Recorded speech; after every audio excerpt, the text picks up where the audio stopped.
હાય વિદ્યાર્થી મિત્રો, કેતન રાવલ સાથે બાયોલોજીમાં સ્વાગત છે આપ બધાનું. આજે આપણે જે વિષય ભણવાના છીએ એ છે એડ્સ. જે ડિસીઝ વિશે, જે રોગ વિશે ભણવાના છીએ એનું નામ શું છે? એડ્સ છે. મિત્રો, તમે જ્યારે નાના હતા ત્યારથી, મતલબ નાના હતા 8-9માં આવ્યા ત્યારથી એડ્સ વિશે તમે માહિતી ધરાવો છો. મતલબ નોર્મલ કે ભાઈ એડ્સ જે છે એ રોગ છે. તમે કેટલી માહિતી ધરાવો છો હું તમને કહી દઉં. એક જે એડ્સ જે છે તમને એમ છે કે રોગ છે. બીજું તમને એ છે કે ભાઈ જીવલેણ રોગ છે, બરાબર. ત્રીજું તમને જે માહિતી છે કે ભાઈ જાતીય સમાગમ દ્વારા ફેલાય છે અને રુધિર અથવા તો બોડી ફ્લુઇડ ટચ થાય તો ફેલાય છે. આવું નાનકડી ઇન્ફોર્મેશન તમને ખ્યાલ છે. અહીંયા હવે તમને સાયન્સના સ્ટુડન્ટ્સ તરીકે એ લોકો શું વધારે ઇન્ફોર્મેશન આપવા માગે છે. એક તો સૌથી પહેલાં એડ્સ શું છે, HIV શું છે, બરાબર. HIV આપણા શરીરમાં કઈ રીતના ફેલાય છે, બરાબર. કયા કોષોને નુકસાન પહોંચાડે છે, બરાબર. કેમ મટતો નથી, કેમ જીવલેણ છે, કેમ આપણા શરીરની ઇમ્યુનિટી જે છે, બરાબર, એ એની સામે ટકતી નથી, બરાબર. કેમ આપણી ઇમ્યુન સિસ્ટમને જે છે એ ખરાબ કરી શકે છે, રોગપ્રતિકારક શક્તિને શું થાય છે, એ બધી વસ્તુ આપણે અહીંયા જાણવાનો પ્રયત્ન કરીશું. અહીંયા જે તમને બુકમાં એડ્સ આપેલો છે એમાં તમને શું આપેલું છે કે એડ્સનું પહેલાં નામ શું હતું, પછી નામ શું હતું, કઈ રીતે ફેલાયો, એડ્સનું પૂરું નામ શું છે. તો દરેક વસ્તુ તમને ખ્યાલ પડી શકે છે. તમે વાંચીને દરેક વસ્તુ ક્લિયર કરી શકો છો. તો એના ઉપર આપણે ફોકસ કરીશું, પણ એટલું બધું નહીં કરીએ, બરાબર. પૂરું નામ શું છે? Acquired immunodeficiency system. એ બધી વસ્તુઓ જે છે કે જે નોર્મલી તમને વાંચવાથી આવડે, એને કંઈ એટલી બધી ખેંચવાની જરૂર નથી. Acquired immuno deficiency syndrome. કેમ આ નામ છે ને એ મહત્ત્વની વસ્તુ છે કે આવું કેમ નામ આપ્યું, એ આપણે ધીરે ધીરે જાણશું એટલે આપણને ખબર પડશે કે કેમ આવું નામ આપ્યું. એક તો સૌ પ્રથમ જે છે ને એ તમે થોડી આપણી રોગપ્રતિકારક શક્તિ વિશે હું તમને કહી દઉં કે કેવી રોગપ્રતિકારક શક્તિ વિશે આપણે શું ભણ્યા હતા. એક તો સમજો, આપણા કોષ હોય, બરાબર. કોષ ઉપર એન્ટીબોડીઝ હોય, બરાબર. આપણા કોષ ઉપર આવી રીતે એન્ટીબોડીઝ હોય. આવી રીતના ડ્રો કરું તો તમને કોરોના વાયરસ યાદ આવશે, બરાબર. આવી રીતે આવી રીતે બહારથી આવે કોઈ પણ કોષ, બરાબર, અથવા વાયરસ, અથવા તો એના ઉપર શું હોય?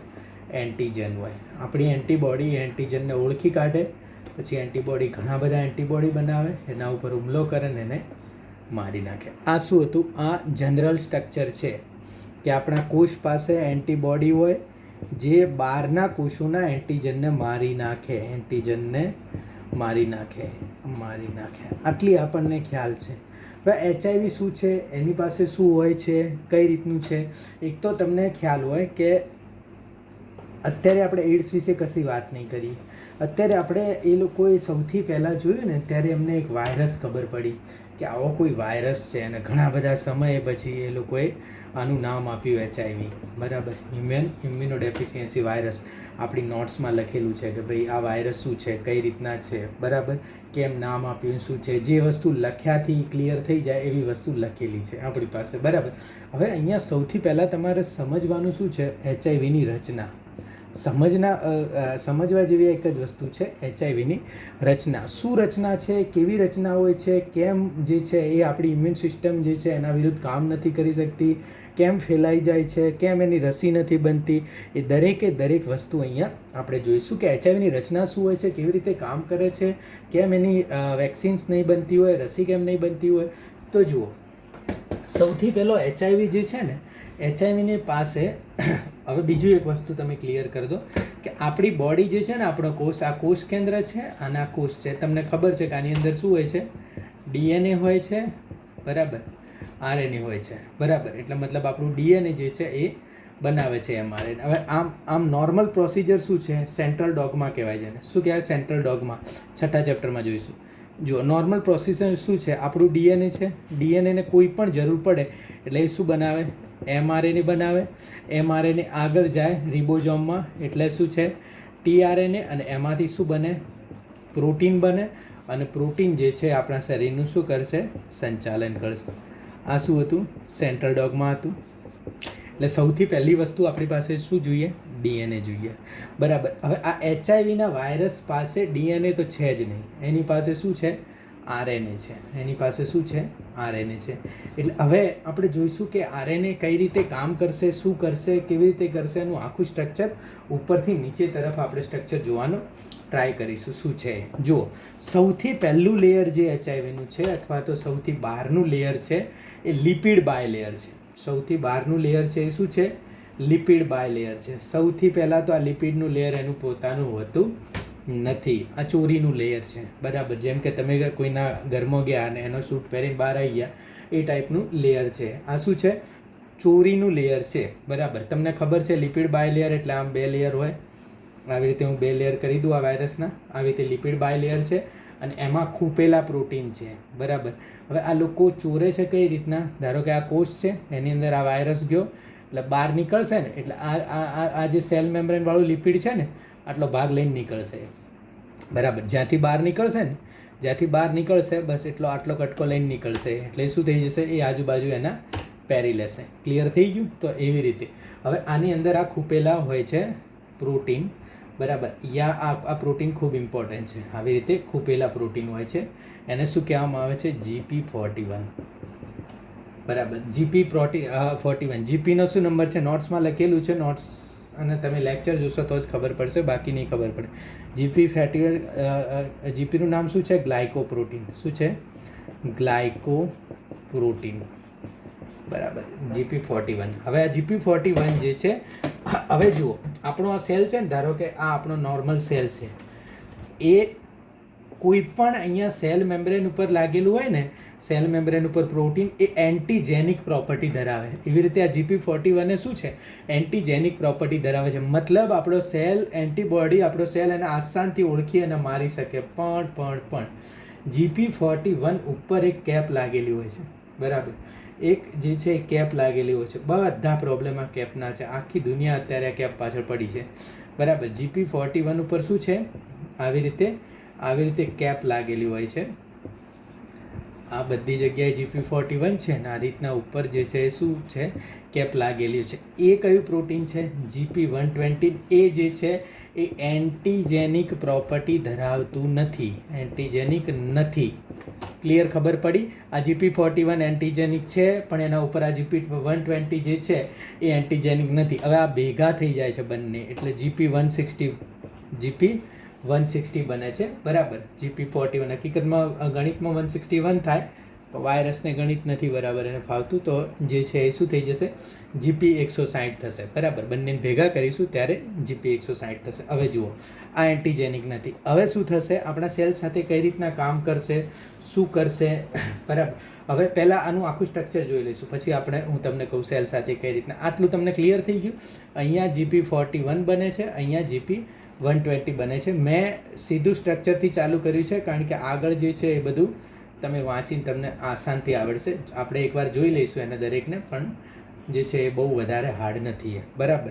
આ GP41, GP120. હવે જુઓ, આ સ્ટ્રક્ચરને જાળવવા માટે એક નીચે બીજું સ્ટ્રક્ચર હશે પ્રોટીનનું. આવી રીતે જ્યાં સ્ટ્રક્ચર હશે ને, એ આ સ્ટ્રક્ચરને જાળવવા સાથે એમ આકારનું છે ને, એટલે એને મેટ્રિક્સ પણ કહેવામાં આવે છે. આવી રીતના. બરાબર. આવી રીતના આ સ્ટ્રક્ચરને જાળવવા માટે આ રીતે બીજું સ્ટ્રક્ચર જે છે આની નીચે બનેલું છે. સમજો, આ પ્રોટીનનું બીજું લેયર છે. બરાબર. એને કહેવામાં આવે છે P17. આ બધા 17 120 લગભગ એના મોલિક્યુલર વેઇટ પ્રમાણે આપેલા છે. બરાબર. તો આ જે છે P17. બરાબર. અને મેઇન જે સ્ટ્રક્ચર છે જેની અંદર જે છે આ ચોર બેઠો છે. બરાબર. જેને જાળવીને, જેને આપણી બોડીની અંદર નાખવાનું છે, આ જે સ્ટ્રક્ચર છે એ કયું છે, એ આ P24 અંદર જે છે આરએનએની સ્ટ્રેન્ડ હોય, સિંગલ સ્ટ્રેન્ડવાળા આરએનએ. આવી રીતે 2 આરએનએ ચોર બેઠેલા હોય છે. બરાબર. સિંગલ સ્ટ્રેન્ડવાળા આરએનએ બેઠેલા હોય છે. બરાબર. તો આ જે છે આ મેઇન, આનું નામ જે છે એ છે P24. ક્લિયર થઈ? આપણી પાસે GP120 છે, GP41 છે, બરાબર, પછી P70 છે ને P24 છે. આવી રીતના 4 કવરોથી કામ થશે. હવે જુઓ આપણા સેલ સાથે કઈ વસ્તુનું ઇન્ટરેક્શન થશે. આ એક કે આપણા સેલ સાથે ટચ નહીં થાય. આપણા સેલ સાથે ટચ કોણ થશે? આપણા સેલ સાથે ટચ થશે GP120. હવે જુઓ દરેક વાયરસ એક સ્પેસિફિક વસ્તુ લઈને આવતા હોય. આ લોકો પાસે અમુક તાળાઓની ચાવી હોય, બધા તાળાઓની ચાવી ના હોય. એટલે આ લોકો પાસે જે ટાઈપનું GP120 છે એ જે પ્રકારના પ્રોટીન સાથે મેચ થઈ શકે એવું એક જ પ્રોટીન છે. કયું પ્રોટીન છે? CD4. એવું કયું પ્રોટીન છે? CD4.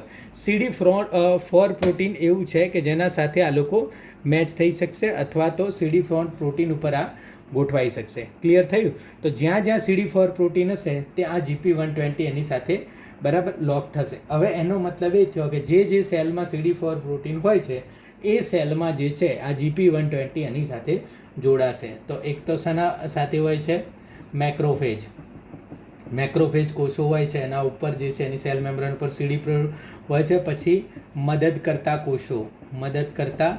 કોષો એના અહીંયા સેલ મેમ્બ્રેન ઉપર CD4 હોય છે. એટલા માટે જે છે એ વાયરસ સૌથી પહેલાં બીજાય છે કોષો, કયા અલગ ટાઈપના ઘણા કોષો છે, બરાબર, લેંગરહાન્સના કોષો છે, આ છે તે છે, પણ એ તમારા મેડિકલમાં આવશે. અત્યારે તમે આટલું બેઝિક યાદ રાખો. બેઝિક તમારે કામ શું યાદ રાખવાનું છે કે જ્યાં CD4 પ્રોટીન હશે ત્યાં આ લોકો જઈને જોઈન થશે, બરાબર. તો મેક્રોફેજ, મદદ કરતા કોષો બંને ઉપર CD4 પ્રોટીન છે.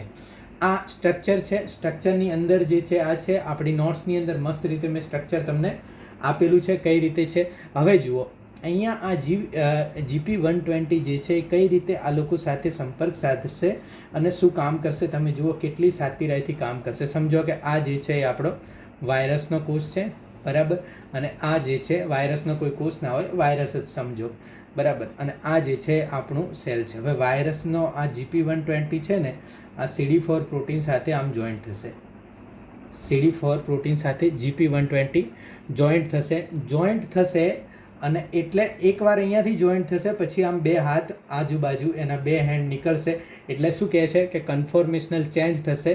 એટલે આ આખી સેલ મેમ્બ્રેનને GP120 પકડી લેશે એટલે અંદરથી આ જે છે GP120 ના GP41 છે સીધો અહીંયા સેલ મેમ્બ્રેનમાં જતો રહેશે એક થોડાક સમય માટે. એટલા માટે શું કહેવામાં આવે છે? એને પ્રોટીનની કેપ કહેવામાં આવે છે. એક થોડાક સમય માટે આ અહીંયા CD4 ને થોડો કન્ફ્યુઝ કરી અને અહીંયા પકડશે. એટલી વારમાં આ જે છે એ અહીંયા એન્ટર થઈ જશે, બરાબર. આ એન્ટર થશે એટલે આ GP120 જે છે આ આખું સ્ટ્રક્ચર એન્ટર કરી નાખશે. એની અંદર આપણા સેલની અંદર શું કરશે? આ આખું સ્ટ્રક્ચર એન્ટર કરી નાખશે. આ સ્ટ્રક્ચર જે છે એ સેલની અંદર એન્ટર થઈ ગયું પછી શું કરશે? પાછું GP120 એને છોડી દેશે. અને આ થોડાક મતલબ એકદમ ઓછા સમય માટે આ વસ્તુ થાય છે. એટલા માટે શું થાય છે આપણને ખ્યાલ જ નથી પડતો. ફરીથી એન્ટીજેનિક પ્રોપર્ટી GP41 પાસે હોય છે. GP120 જે છે અહીંયા આ GP120 છે, આ તમારી સેલ મેમ્બ્રેન છે, આ એના ઉપર CD4 પ્રોટીન છે. GP120 જે છે એ CD4 પ્રોટીન સાથે જોડાશે પછી એનો કન્ફોર્મેશનલ ચેન્જ થશે એટલે એના બીજા બે હાથ આમ નીકળશે, બરાબર. આ જ્યારે સેલ મેમ્બ્રેનને પકડી લેશે એટલી વારમાં GP41 જે છે એ સાઈડમાંથી આવી રીતે ઘૂસી જશે એના અંદર. જ્યારે GP120 એના ઉપરથી થોડો ઢીલો થશે ત્યારે તો સેલને લાગે છે કે અહીંયા મારે ચેક કરવાનું છે કે આ મિત્ર છે કે દુશ્મન, પણ એટલી વાર તો આ બાજુથી હુમલો થઈ ગયો હશે, સેલની અંદર પહોંચી જાય. સેલને જરાય ખ્યાલ નહીં આવ્યો કે આપણી અંદર શું થઈ ગયું. હવે જુઓ સેલની અંદર એ લોકો શું કરશે? મસ્ત વસ્તુ હવે છે. એક તો જુઓ સેલની અંદર શું હશે? કોઈ પણ કોષની અંદર, હવે હું આ આકૃતિ ભૂસું છું, આ તમે યાદ રાખજો, આની જરૂર પડશે તો આપણે વસ્તુ કહીશું. હવે કોઈ પણ કોષની અંદર શું હોય છે? આ ધારો કે આપણો કોષ છે, આ એનું ન્યુક્લિયસ છે. ન્યુક્લિયસની અંદર આ DNAની અંદર બધી માહિતી હોય છે. DNAમાંથી MRમાંથી RNA અને આવી રીતે પ્રોટીન બનતા હોય. હવે આ અંદર આવી ગયું આખું પ્રોટીનવાળી મશીનરી. આમની પાસે શું છે? RNA છે. હવે આ લોકો જે છે આ ડબ્બો જે છે ને છેલ્લો મેં તમને દોર્યો તો P24 વાળો, આ છેલ્લા ડબ્બામાં એક વસ્તુ નથી, એમની પાસે એ લોકો 3 વસ્તુ લઈને આવ્યા છે, બરાબર. છેલ્લા ડબ્બામાં જે છે એ શું છે? જેમ હું ત્યાંથી અહીંયા આવી ગયો, આ મારું પાટિયું, માર્કર, દરેક વસ્તુ લઈને આવ્યો, એવી રીતે આ લોકો 3 વસ્તુ લઈને આવ્યા છે. 3 પ્રોટીન એમની પાસે હોય છે. હવે જુઓ એમને RNA જે છે હકીકતમાં આ DNAમાંથી RNA બનાવવાનું હોય, બરાબર, આપણે જોઈશું. એટલે કયો એન્ઝાઇમ હોય ટ્રાન્સક્રિપ્ટેજ, ટ્રાન્સક્રિપ્શન કહેવાય ને, ટ્રાન્સક્રિપ્ટેજ આપણે છઠ્ઠા ચેપ્ટરમાં જોઈશું કે ડીએનએમાંથી આરએનએ બને, બરાબર. ડીએનએમાંથી આરએનએ બનાવવાનું હોય એટલે શું છે, ટ્રાન્સક્રિપ્ટેજ પ્રોટીન આવે, પછી આરએનએમાંથી પ્રોટીન ટ્રાન્સલેશન. તો ટ્રાન્સક્રિપ્શન અથવા તો ટ્રાન્સક્રિપ્ટેજ પ્રોટીન ડીએનએમાંથી આરએનએ બનાવે. આ લોકો શું કરશે, ઊંધું કામ કરશે.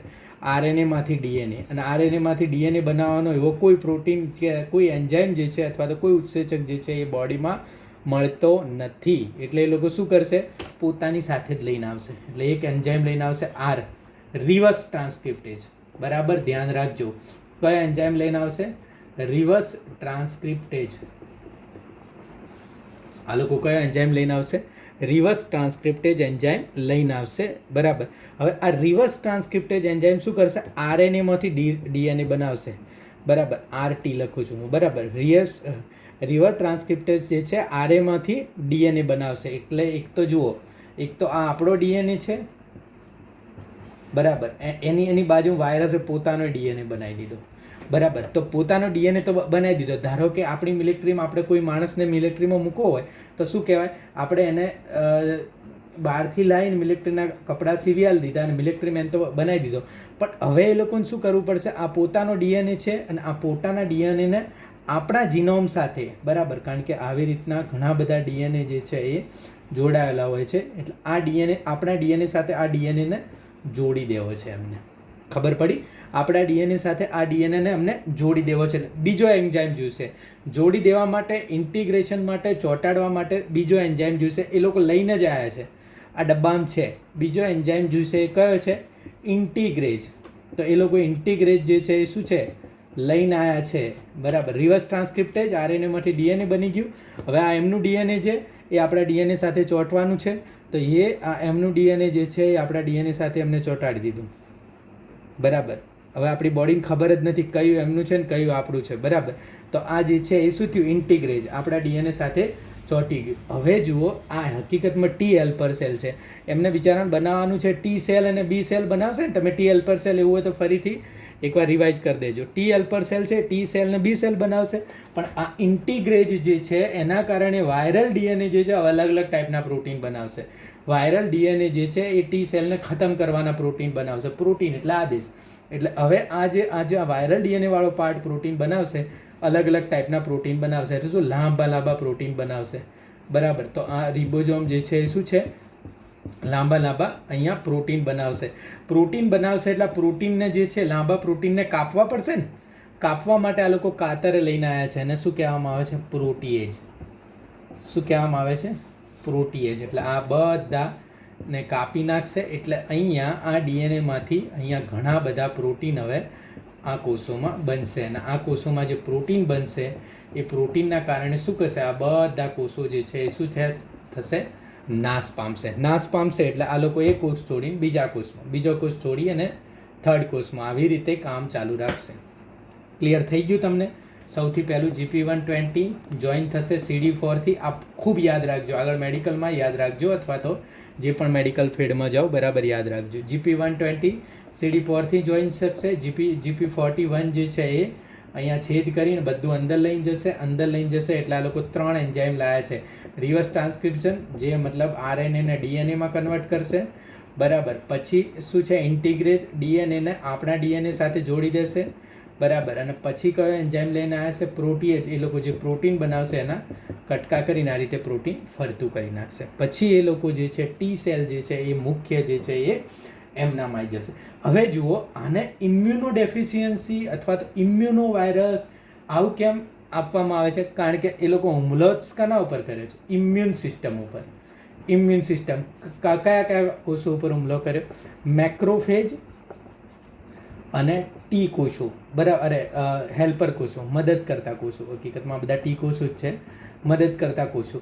મેક્રોફેજ અને મદદ કરતા કોષો ઉપર જ હુમલો કર્યો. હવે તમને કોઈ એમ પૂછે કેમ આ જ કોષો છે, આ લોકો ઉપર જ હુમલો કરે છે, એવું કઈ રીતના ખબર પડે?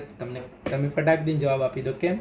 કારણ કે આ કોષો ઉપર CD4 છે. પછી કંઈક CD4માં એવું શું છે તો કેમ? કારણ કે CD4 ઉપર જ GP120 બેસી શકે એ ટાઈપના ખાંચા છે.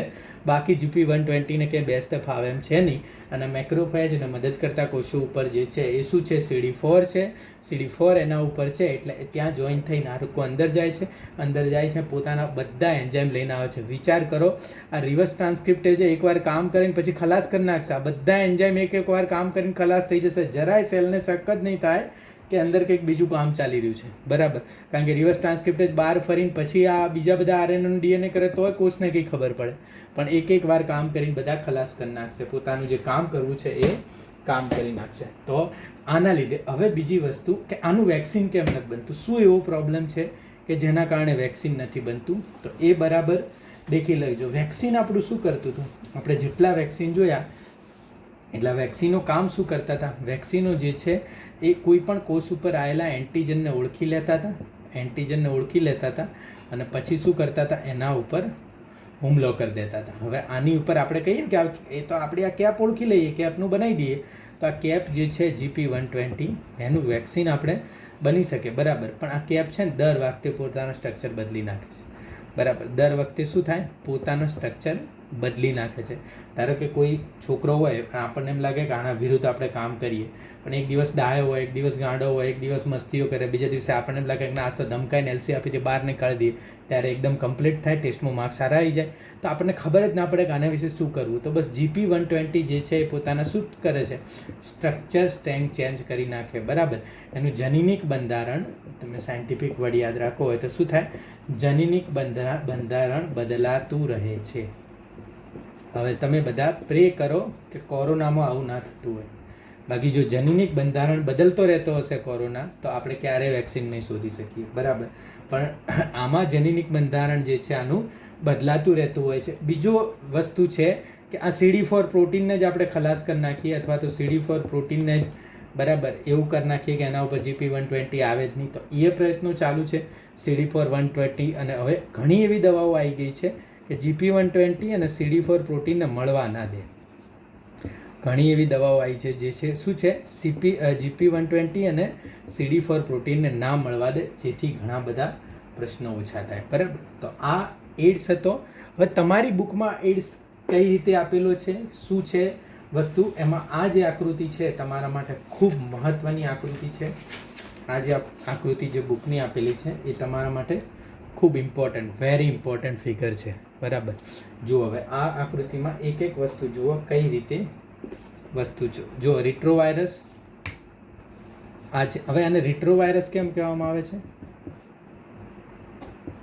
રિટ્રોવાયરસ એટલે શું, જે વાયરસ RNA માંથી DNA બનાવે ને એ બધા રિટ્રોવાયરસ છે. રિટ્રો એટલે પાછું, બરાબર. રિટ્રો એટલે પાછી પ્રોસેસ હોય ને એને રિટ્રો કહેવાય. તો RNA વાળા બધા વાયરસ જે છે એ શું છે, રિટ્રોવાયરસ. વાયરલ RNA કોડ એટલે આ વાયરલની વસ્તુ. અહીંયા એટલું ડિટેલ સ્ટ્રક્ચર નથી આપ્યું. સામાન્ય કોષ વાયરસ દ્વારા અસરગ્રસ્ત બને, વાઇટલ પ્રોટીનનું આરણ, એટલે આ સામાન્ય કોષ જે છે આ આખો પ્રાણી કોષ આવેલો છે.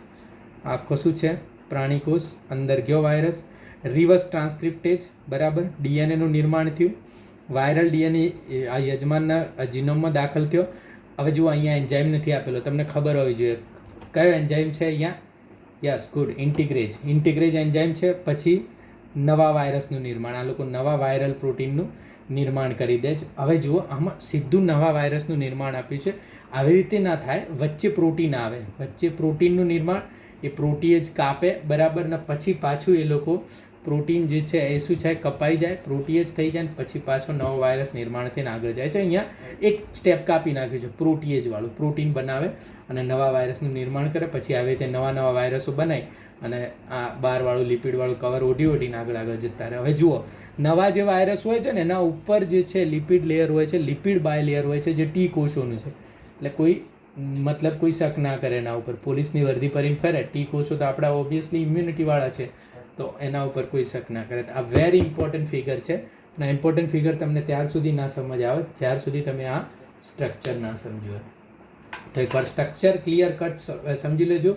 કાલે આપણે એડ્સ વિશે જે પણ બુકમાં લખેલું છે એ દરેક વસ્તુ જોઈ લઈશું. સ્ટ્રક્ચર તમે સમજી લેજો. ના ખબર પડી હોય તો કોમેન્ટ કરજો. Thank you friends, thank you very much.